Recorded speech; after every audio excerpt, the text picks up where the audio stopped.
मेरी और आदिल की मोहब्बत कोई आम कहानी नहीं थी। हम दोनों एक ही कॉलेज में पढ़ते थे और वहीं से हमारी मुलाकातों का सिलसिला शुरू हुआ था। उसका अंदाज सब लड़कों से बिल्कुल मुख्तलिफ था।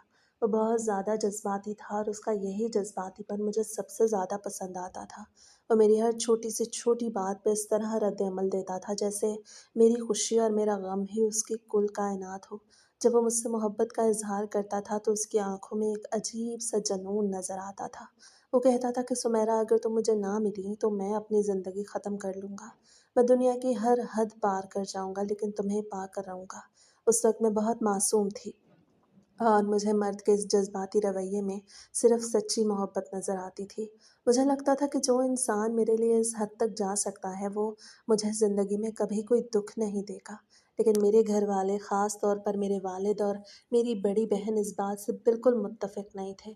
जब मैंने अपने घर में आदिल का ज़िक्र किया और उसके रवैये के बारे में बताया तो मेरे वालिद ने मुझे बहुत प्यार से पास बिठाया और समझाया कि बेटा, मर्द का इस हद तक जज़्बाती होना और हर बात पे आपे से बाहिर हो जाना कोई अच्छी निशानी नहीं होती। ज़िंदगी सिर्फ़ जज़्बाती बातों से नहीं गुज़रती बल्कि इसके लिए सब्र और अक़ल की ज़रूरत होती है। जो लड़का शादी से पहले इतने शदीद जज़्बात दिखाता है, वो कल को किसी भी छोटी बात पे बहुत ज़्यादा संगीन रुख़ इख्तियार कर सकता है। मेरी बड़ी बहन ने भी मुझे ख़बरदार किया था कि सुमेरा, ये जज़्बातीपन दरअसल एक किस्म की खुदगर्ज़ी होती है। ऐसे लोग सिर्फ़ अपनी बात मनवाना जानते हैं और जब उनकी मर्ज़ी पूरी ना हो, तो वो कुछ भी कर सकते हैं। लेकिन उस वक़्त मेरे सर पे आदिल की मोहब्बत का भूत सवार था। मुझे अपने घरवालों की हर नसीहत दुश्मनी लगती थी। मुझे लगता था कि वो मेरी खुशी के ख़िलाफ़ हैं और आदिल जैसी सच्ची मोहब्बत करने वाला लड़का दुनिया में दूसरा कोई नहीं हो सकता। जब आदिल को मालूम हुआ कि मेरे घरवाले इस रिश्ते के लिए हिचकिचा रहे हैं, तो उसके अंदर का वो जुनून एकदम जाग उठा। उसने अपने घरवालों पे दबाव डालना शुरू कर दिया। आदिल के वालिदैन भी इस शादी के हक़ में नहीं थे क्योंकि वो एक अमीर ख़ानदान से ताल्लुक़ रखता था और हम एक मुतवस्सित तबके के लोग थे। लेकिन आदिल ने अपने घरवालों को इस हद तक ब्लैकमेल करना शुरू कर दिया कि उसने खाना-पीना छोड़ दिया। वो कई-कई दिन घर नहीं जाता था और उसने अपने वालिदैन को धमकी दी कि अगर उन्होंने सुमेरा के घर मेरा रिश्ता ना भेजा, तो वो कोई गलत कदम उठा लेगा। आदिल की इस हालत को देखकर उसके वालिदैन मजबूर हो गए और दूसरी तरफ उन्होंने मुझे भी यही कहा कि सुमेरा, तुम भी अपने घरवालों को साफ कह दो कि अगर तुम्हारी शादी मुझसे ना हुई तो तुम भी कोई सख्त कदम उठाओगी। आदिल का ये पागलपन मुझे उस वक्त अपनी जीत लगता था। मुझे लगता था कि वो मेरे लिए पूरी दुनिया से लड़ रहा है। उसने हमारे रिश्ते को बचाने के लिए हर तरीका इस्तेमाल किया, यहाँ तक कि अपने वालिदैन को जज्बाती तौर पे इतना मजबूर कर दिया कि वो रोते हुए मेरे घर रिश्ता लेके आए। मेरे वालिद आदिल की इन धमकियों और उसके इस रवैये से सख्त परेशान थे। उन्होंने मुझसे आखिरी बार भी कहा कि सुमेरा, ये शादी तुम्हारी ज़िंदगी का सबसे बड़ा गलत फ़ैसला हो सकती है। ये लड़का बहुत ज़िद्दी है और इसकी ये ज़िद कल को तुम्हें बर्बाद कर देगी। लेकिन मैंने अपने वालिदैन की एक न सुनी और साफ कह दिया कि मैं शादी करूँगी तो सिर्फ़ आदिल से, वरना मैं कभी शादी नहीं करूँगी। आखिरकार दोनों ख़ानदानों को हमारे इस जुनून के सामने झुकना पड़ा और हमारी शादी की तारीख़ तय पा गई। शादी का दिन मेरी ज़िंदगी का सबसे खुशगवार दिन था। जब मैं दुल्हन बन के आदिल के सामने आई तो उसकी आँखों में एक अजीब-सी चमक थी, जैसे उसने दुनिया की सबसे बड़ी जंग जीत ली हो। शादी की पहली रात ही उसने मुझे अपने पास बिठाया और मेरी आँखों में आँखें डाल के कहा कि अब तुम सिर्फ़ मेरी हो और इस दुनिया में कोई दूसरा हमारे दरमियान नहीं आ सकता। यहाँ तक कि हमारे घर वाले भी नहीं। आदिल का ये अंदाज़ मुझे उस वक़्त बहुत अच्छा लगा, लेकिन मुझे अंदाज़ा नहीं था कि ये उसकी उसी मिल्कियत पसंद सोच का आगाज़ था जो आहिस्ता-आहिस्ता मुझे एक पिंजरे में बंद करने वाली थी। शादी के फ़ौरन बाद ही आदिल ने एक बड़ा फ़ैसला किया। उसने अपने वालिदैन से कहा कि वो उनके साथ नहीं रहेगा बल्कि मेरे साथ एक अलग घर में शिफ्ट होगा। उसके वालिदैन ने बहुत समझाने की कोशिश की कि अभी शादी हुई है, कुछ दिन साथ रहो, लेकिन आदिल अपनी ज़िद का पक्का था। वो मुझे लेके एक अलग अपार्टमेंट में आ गया। जब हम उस नए घर में आए तो आदिल ने मुझसे एक बहुत अजीब बात कही। उसने कहा, सुमेरा, मैंने तुम्हें पाने के लिए बहुत पापड़ बेले हैं और मैं नहीं चाहता कि अब मेरे घर वाले या तुम्हारे घर वाले हमारी ज़िंदगी में कोई मुदाखलत करें। इसलिए तुम्हें मेरे घरवालों से ज़्यादा मिलने-जुलने की ज़रूरत नहीं। वो लोग हमारे इस रिश्ते के खिलाफ़ थे और मैं नहीं चाहता कि वो तुम्हारे कान भरें या हमारी खुशियों को नज़र लगाएँ। मैंने आदिल की इस बात को भी उसकी मोहब्बत का एक अंदाज़ समझा और सोचा कि शायद वो मुझे किसी भी किस्म की ससुराली सियासत या परेशानी से दूर रखना चाहता है। इसलिए वो ऐसा कह रहा है। शुरू के चंद महीने तो आदिल ने मुझे बिल्कुल एक मलिका की तरह रखा। वो ऑफ़िस से सीधा घर आता और हमारे दरमियान मोहब्बत के अलावा कोई तीसरी बात ना होती थी। लेकिन जैसे-जैसे वक़्त गुज़रता गया, मुझे आदिल के मिज़ाज में एक अजीब-सी सख्ती और पाबंदियाँ नज़र आने लगीं। वो ना सिर्फ़ मुझे अपने घर वालों से मिलने से रोकता था, बल्कि अगर मेरी माँ या बहन का फ़ोन आ जाता, तो उसका चेहरा उतर जाता था। वो अक्सर मेरे फ़ोन की चेकिंग करता था और पूछता था कि तुम्हारी माँ से इतनी लंबी बात करने की क्या ज़रूरत है? अब तुम शादीशुदा हो, तुम्हारा अपना घर है, तुम्हें अपने ससुराल या मैके की बातों में पड़ने के बजाय सिर्फ़ मुझ पे तवज्जो देनी चाहिए। आदिल की ये बातें आहिस्ता-आहिस्ता मुझे चुभने लगीं, लेकिन मैं ख़ामोश रहती थी, क्योंकि मैंने खुद अपने घर वालों से लड़ कर ये शादी की थी और मैं किसी को ये कहने का मौका नहीं देना चाहती थी कि मेरा फ़ैसला गलत था। आदिल का जज़्बाती होना जो शादी से पहले मुझे बहुत अट्रैक्ट करता था, अब वो एक मुसीबत बनता जा रहा था। अगर कभी खाने में नमक कम हो जाता या मुझसे कुछ छोटा-सा नुकसान हो जाता तो आदिल का गुस्सा 7वें आसमान पे पहुँच जाता। वो गुस्से में चीज़ें उठा के फेंक देता और फिर जब उसका गुस्सा ठंडा होता तो वो मेरे पैरों में बैठ के रोने लगता और कहता कि सुमेरा, मैं तुमसे बहुत मोहब्बत करता हूँ। मैं तुम्हें खोने के डर से ऐसा कर जाता हूँ। प्लीज़ मुझे माफ़ कर दो। उसका ये बार-बार गुस्सा करना और फिर पैरों में गिरकर माफ़ी माँगना मेरी समझ से बाहर था। लेकिन मैं उसकी मोहब्बत के झूठे दिलासों में आकर उसे हर बार माफ़ कर देती थी। मुझे लगता था कि शायद वो काम के प्रेशर की वजह से ऐसा करता है। आदिल ने मुझे पूरी तरह दुनिया से काट के रख दिया था। उसने मुझे अपने ससुराल के किसी भी फ़ंक्शन में जाने की इजाज़त नहीं दी। जब भी उसकी माँ का फ़ोन आता कि घर में कोई दावत है या कोई मेहमान आया है, तो आदिल कोई न कोई बहाना बना के मना कर देता और मुझे कहता कि तुम्हें वहाँ जाकर लोगों की बातें सुनने की ज़रूरत नहीं है। मैं तुम्हारे लिए काफ़ी हूँ और तुम्हें किसी दूसरे रिश्ते की ज़रूरत नहीं होनी चाहिए। इस अलग-थलग ज़िंदगी में शुरू में तो मुझे सुकून मिला, लेकिन आहिस्ता-आहिस्ता मुझे तन्हाई का एहसास होने लगा। मुझे महसूस होने लगा कि उसकी ये मोहब्बत मोहब्बत नहीं बल्कि क़ैद है, जहाँ मुझे साँस लेने की भी इजाज़त उसकी मर्ज़ी से मिलती है। वो हर वक़्त मुझे अपने काबू में रखना चाहता था। मेरी सोच, मेरी पसंद, मेरी नापसंद सब कुछ आदिल के मुताबिक बदलने लगी थी। अगर मैं अपनी पसंद का कोई सूट पहनती और आदिल को वो पसंद ना आता तो वो मुझे उसी वक़्त बदलने पे मजबूर करता। और अगर मैं थोड़ी-सी भी बहस करती तो वो कहता कि तुम अब मुझसे मोहब्बत नहीं करती, इसीलिए मेरी बात नहीं मान रही हो। वो हर बात को मोहब्बत का इम्तिहान बना देता था और मैं उसके लिए उस जज़्बाती ब्लैकमेलिंग के सामने हमेशा हार जाती थी। घर के अखराजात और दूसरी चीज़ों में वो कोई कमी नहीं छोड़ता था, लेकिन जो ज़हनी आज़ादी एक इंसान को चाहिए होती है, वो उसने मुझसे पूरी तरह छीन ली थी। मेरे दिल में अक्सर अपने वालिद की वो बातें गूंजती थी कि सुमेरा, इस लड़के का जज्बाती होना कल को तुम्हारे लिए सबसे बड़ी मुश्किल बनेगा। और अब मुझे आहिस्ता आहिस्ता इन बातों की सच्चाई समझ आ रही थी, लेकिन अब बहुत देर हो चुकी थी। मैं एक ऐसे रास्ते पे निकल चुकी थी जहाँ से वापस मुड़ने का कोई रास्ता नहीं था। आदिल ने मेरे दिल में ये खौफ भी बिठा दिया था कि अगर मैंने उसका साथ छोड़ने का सोचा भी तो वो खुद को नुकसान पहुंचा लेगा, और उसका ये खौफ मुझे हर ज़ुल्म और हर पाबंदी को चुपचाप बर्दाश्त करने पर मजबूर करता था। मैं रोज़ अकेले कमरे में बैठ के रोती थी और सोचती थी कि जिस इंसान की मोहब्बत के लिए मैंने अपने पूरे ख़ानदान को छोड़ दिया, आज वही इंसान मुझे दुनिया का सबसे अकेला शख्स बना चुका है।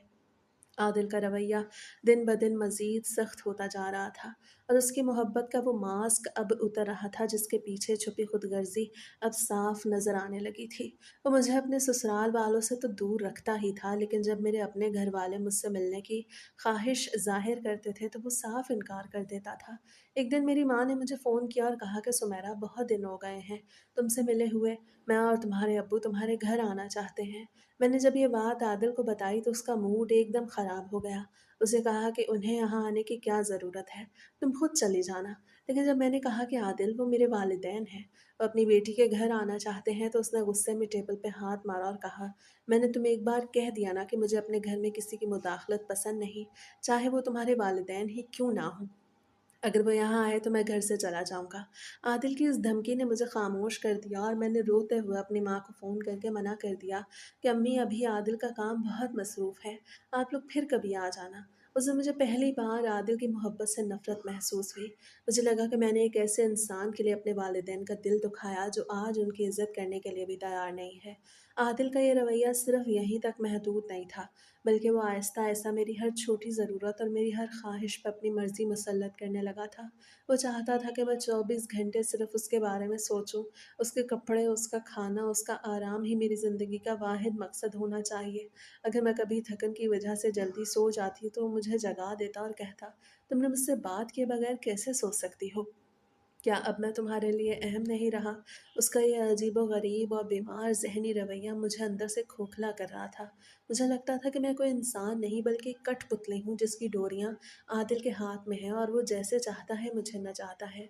इस पूरी सूरत-ए-हाल में सबसे ज़्यादा तकलीफ़देह बात ये थी कि मैं किसी से अपना दुःख साझा नहीं कर सकती थी। मैं अपनी माँ को फ़ोन करके ये नहीं कह सकती थी कि अम्मी, आदिल वैसा नहीं जैसा मैं सोचती थी। क्योंकि मुझे उनका वो जुमला याद आ जाता कि हमने तुम्हें पहले ही समझाया था। मैं अपनी अना और अपने फ़ैसले के बोझ तले इतनी दब चुकी थी कि मैंने ख़ामोशी को ही अपना मुक़द्दर बना लिया। आदिल अक्सर रात को मेरे पास बैठता और अपने उसी पुराने अंदाज़ में कहता कि सुमैरा, मैं दुनिया का सबसे खुशनसीब इंसान हूँ कि तुम मेरी बीवी हो। मैं तुम्हारे बगैर एक पल भी ज़िंदा नहीं रह सकता। लेकिन अब उसकी इन बातों में मुझे मोहब्बत नहीं बल्कि खौफ़नाक सच्चाई नज़र आती थी कि ये इंसान मुझे कभी आज़ाद नहीं करेगा। उसने मुझे अपने प्यार के जाल में इस तरह जकड़ लिया था कि मैं चाह के भी उससे अलग नहीं हो सकती थी। मेरी सास और ससुराल वाले कभी-कभार आदिल को फ़ोन करते थे, लेकिन वो उनसे भी बहुत रूखे अंदाज़ में बात करता था और कहता था, "हम अपनी ज़िंदगी में बहुत खुश हैं, आप लोग हमारे मामलात में दखल ना दें।" इस तरह आदिल ने दोनों तरफ के ख़ानदानों को खुद से और मुझसे बिल्कुल दूर कर दिया था। हमारी दुनिया सिर्फ़ उसे एक छोटे से अपार्टमेंट तक महदूद होकर रह गई थी, जहाँ आदिल एक बादशाह की तरह राज करता था और मैं उसकी एक ऐसी रियाया थी जिसके पास बोलने का भी हक नहीं था। आदिल का ये जज़्बातीपन वक़्त के साथ-साथ एक ज़हनी बीमारी की शक्ल इख्तियार करता जा रहा था। वो अक्सर छोटी-छोटी बातों पे शक करने लगता था। अगर मैं बालकनी में खड़ी होके बाहर देख रही होती, तो आकर मेरा हाथ पकड़ लेता और पूछता कि तुम बाहर किसको देख रही हो? या तुम्हें घर में सुकून नहीं मिलता? उसकी ये शक की आदत मेरे लिए एक नया अज़ाब बन गई थी। मैंने बालकनी में जाना छोड़ दिया। मैंने खिड़कियाँ बंद रखना शुरू कर दीं ताकि आदिल को किसी भी बात पर शक करने का मौका ना मिले। लेकिन एक जाहिल और खुदगर्ज़ मर्द की सोच को आप कभी मुतमईन नहीं कर सकते। वो हमेशा कोई न कोई ऐसी बात ढूँढ ही लेता है जिससे वो आपको मुजरिम साबित कर सके। आदिल के इस रवैये ने मुझे ज़हनी तौर पे इतना कमज़ोर कर दिया था कि मैं हर वक़्त डरी-डरी रहती थी कि अब आदिल आएगा तो किस बात पे गुस्सा करेगा।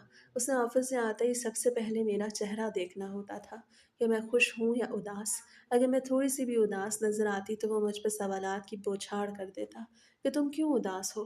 कि तुम मेरे साथ खुश नहीं हो? कि तुम्हें अपने घरवालों की याद आ रही है? उसका यह अंदाज़ मुझे पागल कर देता था। मुझे लगता था कि मुझे अपने चेहरे पे भी एक झूठी मुस्कुराहट का मास्क लगा के रखना होगा ताकि आदिल को गुस्सा ना आए। ज़िंदगी इस तरह घुट-घुट के गुज़र रही थी और मैं रोज़ अल्लाह से दुआ करती थी कि या अल्लाह उसके दिल में थोड़ा-सा रहम पैदा कर दे या मुझे इस क़ैद से निजात दिला दे। लेकिन उसका ज़ुल्म, उसकी खुदगर्ज़ी का ग्राफ़ दिन-ब-दिन बढ़ता ही जा रहा था। उसने मेरी ज़िंदगी का हर फ़ैसला अपने हाथों में ले लिया था। यहाँ तक कि मैं क्या खाऊँगी, क्या पहनूँगी और किससे बात करूँगी, ये सब वही तय करता था। शादी के 1 साल बाद हमारी ज़िंदगी इसी तरह चलती रही और मैंने खुद को इस माहौल के मुताबिक ढालने की पूरी कोशिश की, क्योंकि मेरे पास कोई दूसरा रास्ता नहीं था। वो कभी-कभी बहुत अच्छा बन जाता और मेरे लिए महँगे तोहफ़े लाता, लेकिन उन तोहफ़े के पीछे भी उसका वही मकसद होता कि वो मुझे ये एहसास दिला सके कि वो मेरा कितना ख़्याल रखता है और मैं उसके बगैर कुछ भी नहीं हूँ।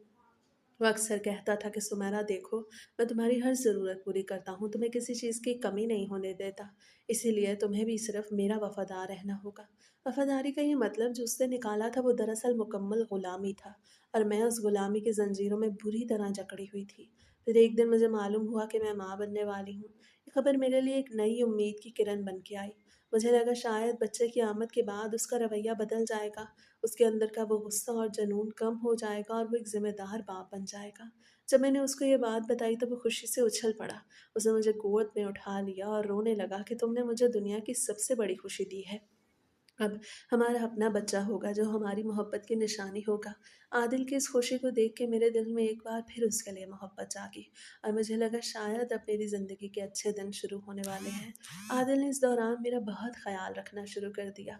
اس نے مجھے کچن کے کاموں سے روک دیا اور ایک ماسی رکھتی جو گھر کا سارا کام کرتی تھی۔ وہ خود وقت پہ میری دوائیاں لاتا، مجھے ڈاکٹر کے پاس لے کے جاتا۔ اس وقت مجھے لگا شاید میرے والد کا اندازہ غلط تھا اور عادل واقعی مجھ سے بہت محبت کرتا ہے، لیکن مجھے یہ معلوم نہیں تھا کہ یہ عادل کی محبت کا ایک نیا رخ تھا، جو صرف اس وقت تک تھا جب تک سب کچھ اس کی مرضی کے مطابق چل رہا تھا۔ حمل کے ابتدائی مہینوں میں عادل کا رویہ بہت شفیق رہا۔ وہ رات کو میرے پاس بیٹھتا اور آنے والے بچے کے لیے پلاننگ کرتا۔ وہ کہتا تھا ہم اپنے بچے کو دنیا کے سب سے اچھے اسکول میں پڑھائیں گے، اس کے لیے ایک الگ کمرہ بنائیں گے اور میں اس کے لیے دن رات محنت کروں گا۔ عادل کی یہ باتیں سن کے میرے دل کو بہت حوصلہ ملتا تھا اور میں سوچتی تھی کہ چلو جو ہوا سو ہوا، اب کم از کم میرا شوہر ایک اچھا باپ بننے کے لیے تیار ہے۔ لیکن جیسے جیسے حمل کے مہینے بڑھتے گئے اور میری جسمانی حالت بدلنے لگی، عادل کی وہ پرانی بے صبری اور چڑچڑاہٹ دوبارہ لوٹ آئی۔ حمل کے آخری مہینوں میں مجھے اٹھنے بیٹھنے اور سونے میں شدید تکلیف ہوتی تھی۔ میرا وزن بڑھ چکا تھا، مجھے ہر وقت تھکن رہتی تھی۔ عادل جو شروع میں میرا بہت خیال رکھ رہا تھا، وہ میری اس حالت سے بیزار ہونے لگا تھا۔ وہ رات کو جب میرے قریب آنے کی کوشش کرتا تو میں اسے کہتی کہ عادل مجھے بہت تکلیف ہے، ڈاکٹر نے کہا ہے کہ اب احتیاط کرنی چاہیے، لیکن اس کو میری تکلیف سے زیادہ اپنی خواہش کی فکر ہوتی تھی۔ وہ منہ بنا کے کہتا تم اب ہر وقت بیماری کا بہانہ بناتی ہو، جب سے یہ بچہ آنے والا ہے تم نے مجھے بالکل نظر انداز کر دیا ہے۔ عادل کی یہ بات سن کے میرا دل خون کے آنسو روتا کہ ایک مرد اپنے ہی بچے کی ماں کے ساتھ اس نازک وقت میں اس طرح کا رویہ کیسے رکھ سکتا ہے۔ اس کی وہ خود غرضی جو شادی کے شروع میں چھپی ہوئی تھی اب دوبارہ کھل کے سامنے آ رہی تھی۔ وہ اکثر مجھ پہ چلاتا کہ تم اب خوبصورت نہیں رہی ہو، تمہارا وزن بڑھ گیا ہے، تم ہر وقت تھکی تھکی رہتی ہو۔ میں اسے سمجھانے کی کوشش کرتی کہ عادل یہ حمل کا آخری وقت ہے، اس میں ہر عورت کی یہی حالت ہوتی ہے، بچہ پیدا ہونے کے بعد میں پھر سے ٹھیک ہو جاؤں گی۔ لیکن عادل کے سر پہ صرف اپنی ذات سوار تھی، اسے میری کسی بات سے کوئی فرق نہیں پڑتا تھا۔ وہ اب اکثر راتوں کو دیر سے گھر آنے لگا تھا اور جب گھر آتا تو مجھ سے سیدھے منہ بات نہیں کرتا تھا۔ سسرال والوں کو بھی عادل نے اس دوران بالکل دور رکھا ہوا تھا۔ میری ساس نے ایک دو بار فون کر کے میری خیریت پوچھنے کی کوشش کی، لیکن عادل نے انہیں صاف منع کر دیا کہ آپ کو پریشان ہونے کی ضرورت نہیں ہے، ہم خود سب سنبھال لیں گے۔ اس طرح اس نے مجھے اس مشکل وقت میں بھی بالکل اکیلا رکھا ہوا تھا۔ میری ماں بھی میرے پاس آنا چاہتی تھی تاکہ وہ اس آخری وقت میں میری دیکھ بھال کر سکے، لیکن عادل نے ان کو بھی آنے سے منع کر دیا اور کہا کہ گھر میں ماسی ہے، وہ سب کام کرتی ہے، سمیرا کو کسی کی ضرورت نہیں۔ میں عادل کے اس ظلم پہ تڑپ کے رہ جاتی تھی، لیکن میں کچھ نہیں کر سکتی تھی کیونکہ میں جانتی تھی کہ اگر میں نے اپنے گھر والوں کو بلایا تو عادل گھر میں ایک نیا طوفان کھڑا کر دے گا۔ زچگی کے دن جوں جوں قریب آ رہے تھے، میرا خوف بڑھتا جا رہا تھا۔ مجھے عادل کے رویے سے لگ رہا تھا کہ وہ آنے والے بچے سے زیادہ اس بات پر غصے میں ہے کہ اس بچے کی وجہ سے اس کی زندگی کا سکون خراب ہو رہا ہے۔ وہ اکثر کہتا تھا کہ اس بچے کے آنے کے بعد تم اور بھی بدل جاؤ گی اور تمہارا سارا وقت بچے کے لیے ہوگا، میرے لیے تمہارے پاس وقت نہیں ہوگا۔ ایک شوہر کا اپنے ہی بچے سے اس طرح کا حسد کرنا میری سمجھ سے باہر تھا، لیکن عادل کی شخصیت ہی ایسی تھی، وہ کسی دوسرے کو اپنے اور میرے درمیان برداشت نہیں کر سکتا تھا، چاہے وہ اس کا اپنا بچہ ہی کیوں نہ ہو۔ ایک رات میری طبیعت بہت زیادہ خراب ہو گئی، مجھے پیٹ میں شدید درد اٹھا اور میں نے عادل کو جگایا۔ عادل نے پہلے تو چڑچڑے پن کا مظاہرہ کیا، لیکن جب اس نے دیکھا کہ میری حالت واقعی غیر ہے تو مجھے ہسپتال لے جانے کے لیے تیار ہوا۔ ہسپتال پہنچ کے ڈاکٹروں نے معائنہ کیا اور اسے بتایا کہ سمیرا کی حالت بہت نازک ہے، اس کا بلڈ پریشر بہت ہائی ہے اور بچے کی دھڑکن بھی بہت کم ہو رہی ہے، اس لیے ہم نارمل ڈیلیوری کا خطرہ نہیں لے سکتے، ہمیں فوراً ہی بڑا آپریشن کرنا ہوگا۔ عادل نے ہمیشہ کی طرح بغیر سوچے سمجھے کاغذات پہ دستخط کر دیے کیونکہ وہ اس جھنجھٹ سے جلد از جلد نکلنا چاہتا تھا۔ مجھے آپریشن تھیٹر میں منتقل کر دیا گیا جہاں ڈاکٹروں نے ایک طویل جدوجہد کے بعد میرے بیٹے کو دنیا میں لایا۔ جب مجھے ہوش آیا تو میرا پورا جسم درد سے ٹوٹ رہا تھا، پیٹ پر لگے ٹانکے مجھے ہلنے بھی نہیں دے رہے تھے۔ نرس نے میرا بیٹا میرے پاس لا کے رکھا تو اس معصوم چہرے کو دیکھ کر میرے سارے دکھ درد غائب ہو گئے۔ میں نے اللہ کا شکر ادا کیا کہ اس نے مجھے اتنی بڑی نعمت سے نوازا۔ عادل اندر آیا تو اس کے چہرے پر ایک مصنوعی مسکراہٹ تھی۔ اسے بچے کو گود میں لیا اور کچھ دیر دیکھنے کے بعد واپس نرس کو دے دیا۔ اس نے میرے ماتھے پہ ہاتھ رکھا اور کہا کہ چلو شکر ہے یہ مرحلہ ختم ہوا، اب تم جلدی سے ٹھیک ہو جاؤ۔ ڈاکٹر نے ڈسچارج کرنے سے پہلے عادل کو اپنے کیبن میں بلایا اور بہت سخت الفاظ میں تاکید کی کہ سمیرا کا یہ پہلا اور بہت بڑا آپریشن ہے، اس کے ٹانکے ابھی بالکل کچے ہیں اور اندرونی زخموں کو بھرنے میں کم از کم 6 سے 8 گھنٹے کا وقت لگے گا۔ इस दौरान सुमेरा को मुकम्मल आराम की ज़रूरत है। किसी भी किस्म का जिस्मानी दबाव, वज़न उठाना या झटका इन टाँगों को खोल सकता है, जो उसकी ज़िंदगी के लिए बहुत ख़तरनाक साबित होगा। आदिल ने डॉक्टर की बात पे सर हिला दिया और मुझे घर ले आया। घर आने के बाद पहले 1-2 दिन तो आदिल ने मुझे मासी को कहा कि वो मेरा पूरा ख़्याल रखे और ख़ुद भी काम से जल्दी घर आ जाता था, लेकिन उसकी यह हमदर्दी सिर्फ़ 2 दिन की थी। तीसरे दिन से उसके अंदर का वो लापरवाह और खुदगर्ज़ मर्द दोबारा जाग उठा। बच्चा रात को रोता था जिसकी वजह से उसकी नींद खराब होती थी। उसने चिड़चिड़ा होकर अपना बिस्तर अलग कर लिया और दूसरे कमरे में सोने चला गया। वो कहता था कि मुझे सुबह ऑफिस जाना होता है और इस बच्चे के रोने की वजह से मैं सो नहीं पाता, इसलिए तुम इसे खुद संभालो। मैं अपने कच्चे टाँगों के साथ रात भर बच्चे को गोद में लेके टहलती थी। दर्द की वजह से मेरी आंखों से आंसू बहते थे, लेकिन उसको इस बात की कोई परवाह नहीं थी। वो अपने कमरे का दरवाज़ा बंद करके सो जाता था। मासी सिर्फ दिन में आती थी और रात का सारा वक्त मुझे अकेले ही काटना पड़ता था। मेरे पेट का दर्द दिन ब दिन बढ़ता जा रहा था, क्योंकि मुझे आराम का मौका नहीं मिल रहा था। आदिल जब ऑफिस से आता तो घर के माहौल को देखकर और चिड़चिड़ा हो जाता। वो कहता, घर में हर वक्त बच्चे के रोने की आवाज़ आती है, तुमने इस घर को हस्पताल बना दिया है। मैं उसे कहती, आदिल ये छोटा बच्चा है, ये तो रोएगा ही, आप थोड़ा सब्र करें। लेकिन आदिल के लुत्फ़ में सब्र नाम का कोई लफ्ज़ था ही नहीं। वो अब बात बात पर मुझ पर चिल्लाता और कहता, तुम अब सिर्फ बच्चे की माँ बन के रह गई हो और मेरा तुम्हें कोई ख्याल नहीं। मैं तुम्हारा शौहर हूँ, मेरा भी तुम पे कोई हक है। आदिल की इस बात का मतलब मैं अच्छी तरह समझ रही थी और ये सोच के ही मेरे पूरे जिस्म में खौफ की एक लहर दौड़ जाती थी कि मेरे टाँके भी बिल्कुल कच्चे हैं, मुझे उठने बैठने में शदीद तकलीफ़ होती है और आदिल अभी भी सिर्फ़ अपनी जिस्मानी ख़्वाहिशात के बारे में सोच रहा है। मैंने 1-2 बार उसे बहुत प्यार से समझाने की कोशिश की कि आदिल, डॉक्टर ने साफ मना किया है, अभी मेरे ज़ख्म हरे हैं। अगर कुछ हो गया तो मेरी जान चली जाएगी, आप प्लीज़ कुछ हफ्ते और सब्र करें। लेकिन आदिल मेरी बात सुनकर गुस्से से तिलमिला उठता और कहता, ये सब तुम्हारे बहाने हैं, तुम अब मुझसे दूर होना चाहती हो। इस बच्चे के आने के बाद तुम्हारा रवैया मेरे साथ बिल्कुल बदल गया है। उसका ये पागलपन और खुदगर्जी अब इस हद तक पहुंच चुकी थी कि उसे मेरी ज़िंदगी और मौत की भी कोई परवाह नहीं थी। वो सिर्फ अपने हक की बात करता था, जैसे शादी का मतलब सिर्फ बीवी के जिस्म पे कब्जा करना हो। दिन गुजरते गए और आदिल की बेसब्री, गुस्सा और वहशत में बदलने लगी। वो अब घर में हर वक्त लड़ाई का बहाना ढूंढता था और मुझे जहनी तौर पे इतना टॉर्चर करता था कि मैं रातों को उठ उठ के रोती थी। मेरे पास कोई नहीं था जिससे मैं अपने दिल का हाल कह सकती। आदिल ने मुझे पूरी दुनिया से काट के रख दिया था और अब उस तन्हाई का पूरा फ़ायदा उठा रहा था। मुझे अपने वालिद की वो बातें हर वक्त याद आती कि सुमेरा, ये लड़का बहुत ज़िद्दी है, इसकी ये ज़िद तुम्हें बर्बाद कर देगी। आज मैं वाकई बर्बाद हो रही थी और मेरी इस बर्बादी का सबब कोई और नहीं बल्कि मेरी अपनी वो नादानी थी जिसे मैं मोहब्बत समझ बैठी थी। आदिल का वो जज्बाती चेहरा जो शादी से पहले मेरे लिए सब कुछ था, अब वो मेरे लिए दुनिया का सबसे खौफनाक चेहरा बन चुका था और मैं उस चेहरे के पीछे छुपे हुए जल्लाद से पनाह मांगती थी। लेकिन इस अपार्टमेंट की चार दीवारी में मेरी आवाज़ सुनने वाला कोई नहीं था, सिवाय उस मासूम बच्चे को जो मेरी गोद में सो रहा था। और मैं हर वक्त इसी डर में जी रही थी कि ना जाने अगली रात मेरे लिए क्या नया अजाब लेके आएगी। आदिल के इरादे और उसकी नज़रें साफ बता रही थी कि वो अब ज़्यादा दिन सब्र करने वाला नहीं है और उसका यही जुनून एक दिन किसी बड़े तूफ़ान का पेश ख़ैमा बनने वाला था, जिसका सामना मुझे अकेले ही करना था। आदिल का रवैया दिन ब दिन मज़ीद जारहाना होता जा रहा था और मुझसे बात भी करता तो उसके लहजे में एक अजीब-सी तल्ख़ी और ज़बरदस्ती होती थी। वो अक्सर रात को देर से घर आता और आते ही सीधा मेरे कमरे का रुख करता। उसकी नज़रें मेरे पेट पर लगे उन कच्चे टाँकों को नहीं देखती थीं, बल्कि उसके अंदर का मर्द सिर्फ़ अपनी अना और ख़्वाहिश को पूरा करना चाहता था, जो बच्चे की पैदाइश के बाद से अधूरी थी। मैं रोज़ रात को अपने बच्चे को सीने से लगाकर अल्लाह से दुआ करती थी कि या अल्लाह, आज की रात आदिल को मुझ पे रहम आ जाए और वो कोई ऐसी हरकत ना करे जिससे मेरी जान पे बन आए। लेकिन उसके दिल में रहम का कोई नामो निशान नहीं था। उसके सर पे जो जुनून शादी से पहले मुझे पाने के लिए सवार था, अब वही जुनून मुझे मिटाने के लिए तैयार खड़ा था। वो अक्सर मेरे पास बैठ के कहता था कि सुमेरा, मैंने तुम्हारे लिए अपने वालिदैन को छोड़ा, मैंने तुम्हारे लिए अलग घर लिया और तुम अब एक मामूली से दर्द का बहाना बना के मुझे खुद से दूर कर रही हो। यही तुम्हारी मोहब्बत है क्या? उस दिन के लिए मैंने पूरी दुनिया से दुश्मनी मोल ली थी। उसकी ये बातें मेरे दिल को छेद देती थीं। मैं उसे अपने पेट के ज़ख्म दिखाने की कोशिश करती तो वो अपना मुँह दूसरी तरफ कर लेता और कहता कि ये सब औरतों के ड्रामे होते हैं। ज़िचकी का दर्द हर औरत बर्दाश्त करती है, इसका ये मतलब नहीं कि तुम शौहर को ही भूल जाओ। मैं अंदर ही अंदर घुटती जा रही थी।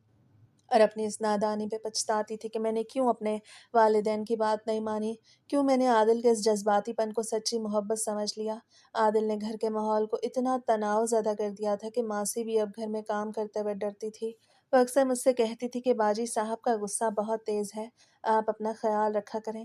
لیکن میں اسے کیا بتاتی کہ جس مرد کے لیے میں نے اپنا سب کچھ داؤ پہ لگا دیا، وہ اب خود میرے لیے ایک عذاب بن چکا ہے۔ عادل کا غصہ صرف مجھ تک محدود نہیں رہا تھا، بلکہ اب وہ گھر کی اشیاء پہ بھی اپنا غصہ نکالنے لگا تھا۔ کبھی کوئی برتن زور سے پھینکتا تو کبھی دروازہ اتنی زور سے بند کرتا کہ پورا گھر لرز اٹھتا۔ میں اس کے اس رویے سے ذہنی طور پر مفلوج ہو چکی تھی۔ مجھے سمجھ نہیں آتا تھا کہ میں اپنے معصوم بچے کو دیکھ بھال کروں یا اس پاگل مرد کے مزاج کو سنبھالوں۔ میری راتوں کی نیند اڑ چکی تھی اور دن کا سکون برباد ہو چکا تھا۔ ہر گزرتے دن کے ساتھ مجھے محسوس ہو رہا تھا کہ عادل کی برداشت جواب دے رہی ہے اور وہ کسی بھی وقت اپنے اندر کے درندے کو آزاد کر سکتا ہے۔ اس نے مجھے سسرال اور میکے دونوں سے اتنا دور کر دیا تھا کہ اب اگر میں چاہتی بھی کہ کسی کو اپنی حالت بتاؤں تو میرے پاس کوئی ذریعہ نہیں تھا۔ اس نے میرا فون بھی اکثر اپنے پاس رکھنا شروع کر دیا تھا اور ہر آنے جانے والی کال پہ کڑی نظر رکھتا تھا۔ میں اپنے ہی گھر میں ایک قیدی کی طرح زندگی گزار رہی تھی، جہاں مجھے کھل کے سانس لینے کی بھی اجازت نہیں تھی، اور میرا یہ درد صرف میرا اللہ ہی جانتا تھا۔ پھر وہ خوفناک اور دردناک رات آ ہی گئی جس کا ڈر مجھے پچھلے کئی دنوں سے ستا رہا تھا۔ اس دن عادل جب آفس سے گھر آیا تو اس کا موڈ بہت زیادہ خراب تھا۔ اس نے آتے ہی ماسی پر کسی بات پہ غصہ کیا اور اسے گھر سے بھگا دیا۔ میں اس وقت بچے کو گود میں لیے لیٹی ہوئی تھی، کیونکہ میرے پیٹ میں صبح سے ہی شدید کھچاو اور ہلکا ہلکا درد ہو رہا تھا۔ عادل کمرے میں آیا اور اس نے زور سے دروازہ بند کیا۔ اس کا دروازہ بند کرنے کی آواز سے ہی میرا دل زور سے دھڑکنے لگا۔ مجھے اندازہ ہو گیا تھا کہ آج کچھ بہت برا ہونے والا ہے۔ وہ میرے پاس آیا اور بیڈ پہ بیٹھ گیا۔ اس کی آنکھوں میں ایک عجیب سی وحشت اور غصہ تھا۔ اس نے مجھ سے کہا، سمیرا، آج میں کسی بھی قسم کا بہانہ نہیں سنوں گا۔ میں بہت دن سے تمہارے نخرے برداشت کر رہا ہوں، اب میرے صبر کی حد ختم ہو چکی ہے۔ میں نے اس کا ہاتھ پکڑ لیا اور میری آنکھوں سے آنسو جاری ہو گئے۔ میں نے اس سے التجا کی کہ عادل، خدا کے لیے میری بات سنو۔ آج میری طبیعت بالکل ٹھیک نہیں، مجھے ایسا لگ رہا ہے جیسے میرے اندرونی ٹانکے کھنچ رہے ہیں، مجھے اٹھنے بیٹھنے میں بھی تکلیف ہو رہی ہے۔ آپ پلیز چند دن اور رک جائیں، میں بالکل ٹھیک ہو جاؤں گی تو میں خود آپ کے پاس آؤں گی۔ لیکن میری یہ التجا عادل کے کانوں تک تو پہنچی، لیکن اس کے دل پہ اثر نہ کر سکی۔ اس نے میرا ہاتھ جھٹک دیا اور غصے سے چلایا کہ تم ہمیشہ یہی کہتی ہو، اب مجھے تمہاری کسی بات پہ یقین نہیں، تم صرف اس بچے میں مگن ہو چکی ہو اور میرا تمہیں کوئی خیال نہیں۔ یہ کہہ کے اس نے میرے ساتھ زبردستی شروع کر دی۔ میں نے اسے روکنے کی بہت کوشش کی، میں نے اپنے ہاتھ جوڑے، میں نے اپنے بچے کا واسطہ دیا کہ عادل دیکھو، ہمارا بچہ پاس سو رہا ہے، خدا کے لیے رک جاؤ، میرے ٹانکے ابھی بالکل کچے ہیں، اگر یہ کھل گئے تو میں مر جاؤں گی۔ لیکن عادل پر جیسے کوئی بھوت سوار تھا، اس نے میری ایک نہ سنی اور اپنی ہوس میں اندھا ہو کر مجھ پہ مسلط ہو گیا۔ اس نے میرے دونوں ہاتھ جکڑ لیے تاکہ میں ہل نہ سکوں، اور پھر جو کچھ اس نے میرے ساتھ کیا وہ محبت نہیں بلکہ ایک وحشیانہ ظلم تھا۔ میں درد سے چیخنا چاہتی تھی، لیکن اس نے میرا منہ اپنے ہاتھ سے بند کر دیا تاکہ میری آواز کمرے سے باہر نہ جا سکے۔ اس عمل کے دوران مجھے اپنے پیٹ کے اندر ایک شدید جھٹکا محسوس ہوا۔ ایسا لگا جیسے کوئی چیز اندر سے بری طرح پھٹ گئی ہو۔ درد کی ایک ایسی لہر میرے پورے جسم میں دوڑ گئی کہ میری آنکھوں کے سامنے اندھیرا چھانے لگا۔ مجھے صاف محسوس ہو رہا تھا کہ میرے پیٹ پہ لگے وہ کچے ٹانکے ایک ایک کر کے ٹوٹ رہے ہیں اور میرا جسم اندر سے کٹ رہا ہے۔ میں نے عادل کو اشاروں سے سمجھانے کی کوشش کی کہ مجھے چھوڑ دو، میں مر رہی ہوں، لیکن وہ اپنی دھن میں مگن رہا اور اسے تب تک مجھے نہیں چھوڑا جب تک وہ خود فارغ نہ ہو گیا۔ جب وہ مجھ سے الگ ہوا اور اس نے بیڈ کی لائٹ جلائی تو منظر دیکھ کے اس کے چہرے کا رنگ بھی اڑ گیا۔ میرے نیچے بچھے ہوئے سفید بستر پر خون کا ایک بہت بڑا دھبا بن چکا تھا اور خون لگاتار بہتا جا رہا تھا۔ درد کی شدت اتنی زیادہ تھی کہ میں اب چیخ بھی نہیں پا رہی تھی، بلکہ میرے منہ سے صرف سسکیاں نکل رہی تھیں۔ عادل نے جب یہ دیکھا تو اس کا وہ سارا جنون اور غصہ پل بھر میں غائب ہو گیا اور اس کی جگہ ایک شدید خوف نے لے لیا۔ وہ اچھی طرح جانتا تھا کہ اس نے کیا ہولناک جرم کیا ہے، اور اگر یہ بات باہر نکل گئی تو وہ کہیں کا نہیں رہے گا۔ وہ گھبراہٹ میں کمرے میں چکر کاٹنے لگا اور پھر اس نے جلدی سے اپنے کپڑے بدلے اور مجھے چادر میں لپیٹنے لگا۔ میں نیم بے ہوشی کی حالت میں تھی، لیکن مجھے یاد ہے کہ وہ بار بار میرے کان میں کہہ رہا تھا، سمیرا پلیز ہمت نہ ہارنا، ہسپتال میں کسی کو کچھ نہ بتانا ورنہ میں برباد ہو جاؤں گا۔ میں جیل چلا جاؤں گا۔ دیکھو میں تمہارا شوہر ہوں، مجھ سے غلطی ہو گئی، مجھے معاف کر دو۔ اس وقت اسے میری جان کی فکر نہیں تھی بلکہ اپنی بربادی اور جیل جانے کا خوف ستا رہا تھا۔ اسے مجھے گاڑی کی پچھلی سیٹ پہ لٹایا اور بچے کو بھی ساتھ ہی رکھا اور گاڑی ہسپتال کی طرف دوڑا دی۔ راستے میں وہ گاڑی اتنی تیز چلا رہا تھا کہ کئی بار گاڑی حادثے سے بال بال بچی۔ عادل کا پورا جسم پسینے سے شرابور تھا اور وہ بار بار اسٹیئرنگ پہ ہاتھ مار کے خود کو کوس رہا تھا، لیکن اس کی یہ پشیمانی میری تکلیف کا مداوا نہیں تھی۔ مجھے گاڑی کی پچھلی سیٹ پہ ایسا لگ رہا تھا جیسے میری زندگی کے آخری لمحات ہوں۔ خون کا بہاؤ رکنے کا نام نہیں لے رہا تھا اور ہر جھٹکے پر میرے پیٹ میں خنجر چلنے کا احساس ہوتا تھا۔ ہسپتال پہنچ کر اسے جلدی سے اسٹاف کو پکارا اور اسٹریچر منگوایا۔ مجھے ایمرجنسی وارڈ میں لے جایا گیا جہاں اتفاق سے وہی لیڈی ڈاکٹر ڈیوٹی پر موجود تھی جنہوں نے چند دن پہلے میرا آپریشن کیا تھا۔ جب انہوں نے مجھے اس حالت میں دیکھا اور میرا معائنہ کیا تو ان کے چہرے پہ شدید حیرت اور غصے کے تاثرات ابھر آئے۔ میرے پیٹ کے بیرونی اور اندرونی دونوں طرح کے ٹانکے بری طرح کھل چکے تھے اور اندرونی خون بہنے کی وجہ سے میری نبض ڈوب رہی تھی۔ ڈاکٹر نے عادل کو گھور کے دیکھا اور پوچھا کہ یہ سب کیسے ہوا۔ عادل نے ہکلاتے ہوئے اور جھوٹا ڈرامہ رچاتے ہوئے کہا کہ ڈاکٹر صاحب یہ رات کو پانی پینے کے لیے اٹھی تھیں اور اندھیرے کی وجہ سے ان کا پاؤں پھسل گیا۔ یہ سیڑھیوں سے نیچے گر گئیں جس کی وجہ سے یہ ٹانکے کھل گئے۔ ڈاکٹر نے جب عادل کا یہ بیان سنا تو وہ اسے شدید مشکوک نظروں سے دیکھنے لگی، کیونکہ ایک تجربہ کار ڈاکٹر ہونے کے ناطے وہ اچھی طرح جانتی تھی کہ سیڑھیوں سے گرنے کی چوٹ کیسی ہوتی ہے اور زبردستی کے نتیجے میں ٹانکے کیسے کھلتے ہیں۔ میرے جسم پہ موجود انگلیوں کے نشانات اور ٹانکوں کی حالت عادل کے اس جھوٹ کو صاف بے نقاب کر رہی تھی۔ ڈاکٹر نے عادل سے کوئی مزید بحث نہیں کی اور نرسوں کو فوری طور پر مجھے آپریشن تھیٹر لے جانے کا حکم دیا، کیونکہ میری حالت منٹ بہ منٹ خراب ہو رہی تھی اور اگر فوری طور پہ دوبارہ آپریشن نہ کیا جاتا تو خون زیادہ بہنے کی وجہ سے میری موت واقع ہو سکتی تھی۔ ڈاکٹر نے آپریشن تھیٹر جانے سے پہلے ہسپتال کی انتظامیہ کو خاموشی سے اشارہ کر دیا کہ ایک میڈیکل کیس ہے اور اس کے پیچھے کوئی جرم چھپا ہوا ہے، اس لیے فوری طور پہ پولیس کو اطلاع دی جائے۔ عادل ہسپتال کے کوریڈور میں پریشانی سے چکر کاٹ رہا تھا۔ اسے سمجھ نہیں آ رہا تھا کہ وہ اس مصیبت سے کیسے نکلے۔ وہ بار بار آپریشن تھیٹر کے دروازے کی طرف دیکھتا تھا جہاں میرا دوبارہ آپریشن ہو رہا تھا اور ڈاکٹر میری زندگی بچانے کی آخری کوشش کر رہے تھے۔ ابھی میرا آپریشن جاری ہی تھا کہ ہسپتال کی انتظامیہ کی اطلاع پر پولیس کی ایک گاڑی ہسپتال کے باہر آ کے رکی۔ دو پولیس افسر ایمرجنسی وارڈ میں داخل ہوئے اور انہوں نے ڈیوٹی نرس سے سمیرا کے کیس کے بارے میں پوچھا۔ نرس نے دور بیٹھے عادل کی طرف اشارہ کر دیا جو اپنے سر پہ ہاتھ دھرے بیٹھا تھا اور شاید اپنے انجام کے بارے میں سوچ کے کانپ رہا تھا۔ پولیس والے عادل کے قریب گئے اور اس سے تفتیش شروع کر دی۔ عادل نے پولیس کے سامنے وہی سیڑھیوں سے گرنے والا جھوٹا قصہ دہرایا، لیکن پولیس والے اسے جھوٹ روز سنتے ہیں۔ انہوں نے عادل کو وہیں روک لیا اور کہا جب تک ڈاکٹر کا حتمی معائنہ اور لڑکی کا بیان سامنے نہیں آتا تم یہاں سے کہیں نہیں جا سکتے۔ کچھ دیر بعد آپریشن تھیٹر کا دروازہ کھلا اور لیڈی ڈاکٹر باہر آئیں۔ ان کے چہرے پہ شدید تھکن اور غصہ تھا۔ انہوں نے پولیس کو اپنے پاس بلایا اور صاف اور واضح الفاظ میں کہا کہ یہ لڑکی سیڑھیوں سے نہیں گری بلکہ اس کے ساتھ شدید قسم کی جسمانی زبردستی کی گئی ہے، جس کی وجہ سے اس کے کچے ٹانکے اندر تک کھل گئے ہیں اور اس کی جان کو شدید خطرہ لاحق ہوا ہے۔ سنتے ہی پولیس افسر کا پارا چڑھ گیا۔ اس نے عادل کی طرف دیکھا جس کا چہرہ اب بالکل سفید پڑ چکا تھا۔ اس کے پاس اپنے دفاع میں کہنے کے لیے کوئی لفظ نہیں بچا تھا۔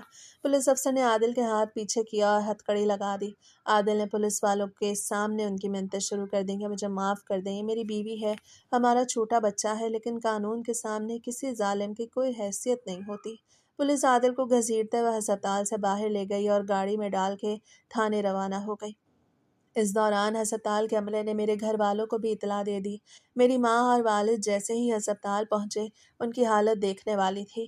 میرے والد کا چہرہ غم اور غصے سے لال تھا اور میری ماں رو رو کے بے حال ہو رہی تھی۔ جب انہوں نے ڈاکٹر سے میری حالت کا پوچھا تو ڈاکٹر نے انہیں ساری سچائی بتا دی۔ یہ سن کے میرے والد کے پاؤں تلے سے زمین نکل گئی۔ وہ ہسپتال کی دیوار سے لگ کے بیٹھ گئے اور ان کی آنکھوں سے آنسو بہنے لگے۔ وہ بار بار کہہ رہے تھے میں نے اپنی بیٹی کو منع کیا تھا، میں نے اسے سمجھایا تھا کہ اس لڑکے کا جنون ایک دن اسے لے ڈوبے گا، لیکن اس نے میری ایک نہ سنی۔ میری ماں میرے معصوم بچے کو گود میں لیے رو رہی تھی اور اللہ سے میری زندگی کی دعائیں مانگ رہی تھی۔ ہسپتال کا وہ ماحول اتنا غمگین تھا کہ وہاں موجود ہر شخص کی آنکھ نم تھی۔ ڈاکٹروں نے میرے والدین کو حوصلہ دیا اور کہا ہم نے آپریشن کر دیا ہے، لیکن اگلے 24 گھنٹے اس کی زندگی کے لیے بہت اہم ہے۔ جب مجھے چند گھنٹوں بعد ہوش آیا تو درد کی شدت تو کم تھی، لیکن میرے دل کا زخم بہت گہرا ہو چکا تھا۔ میں نے اپنے پاس اپنی ماں کو بیٹھے دیکھا جو رو رہی تھیں۔ میں نے ان کا ہاتھ پکڑا تو میرے منہ سے صرف ایک ہی لفظ نکلا، امی مجھے معاف کر دیں، میں نے آپ لوگوں کا دل دکھایا اور اس کی سزا مجھے مل گئی۔ میری ماں نے مجھے گلے سے لگایا اور کہا، بیٹا اب جو ہونا تھا وہ ہو گیا، تم بس جلدی سے ٹھیک ہو جاؤ، اب ہم تمہیں کبھی اس ظالم کے پاس واپس نہیں جانے دیں گے۔ ڈاکٹر نے مجھے بتایا کہ تمہارا شوہر جیل میں ہے اور اس پہ سخت دفعات کے تحت مقدمہ درج کر لیا گیا ہے۔ عادل کے والدین بھی ہسپتال آ گئے، لیکن میرے والد نے انہیں صاف کہہ دیا کہ اپنے اس درندے بیٹے کا چہرہ لے کر یہاں سے چلے جائیں اور ہمارا اس سے کوئی بھی رشتہ نہیں ہے۔ عادل کے والدین نے بھی اپنے بیٹے کے اس کرتوت پہ شرمندگی کا اظہار کیا اور وہاں سے چلے گئے۔ اس ہولناک تجربے نے مجھے اندر سے بالکل توڑ کے رکھ دیا تھا، لیکن مجھے ایک بات بہت اچھی طرح سمجھ آ گئی تھی کہ جو مرد عورت کی صحت، اس کی مجبوری اور اس کی تکلیف کا احترام نہیں کر سکتا، وہ کبھی سچا شوہر نہیں ہو سکتا۔ عادل کو قانون نے اس کے ظلم کی سزا دی اور وہ جیل کی سلاخوں کے پیچھے اپنے کیے پہ پچھتا رہا ہے، جبکہ میں نے اپنے معصوم بچے کو گود میں لیا اور یہ عہد کیا کہ میں اب کبھی اس ظالم انسان کے پاس واپس نہیں جاؤں گی اور اپنے والدین کے سائے میں اپنی زندگی نئے سرے سے شروع کروں گی۔ میں نے اپنے والد سے معافی مانگنے کی کوشش کی تو انہوں نے بڑے دل کے ساتھ گلے سے لگا لیا اور کہا کہ اولاد جتنی بھی بڑی غلطی کر لے، والدین کا دروازہ ان کے لیے ہمیشہ کھلا رہتا ہے۔ اب میں اپنے بچے کی اکیلے ہی پرورش کروں گی اور اسے ایک اچھا انسان بناؤں گی۔ یہ کہانی ہر اس انسان کے لیے ایک عبرتناک سبق ہے جو شادی کے رشتے کو محبت نہیں بلکہ ایک ملکیت سمجھتا ہے اور یہ بھول جاتا ہے کہ عورت کوئی کھلونا نہیں بلکہ ایک انسان ہے جس کے جذبات اور صحت کا احترام کرنا شوہر پر فرض ہے۔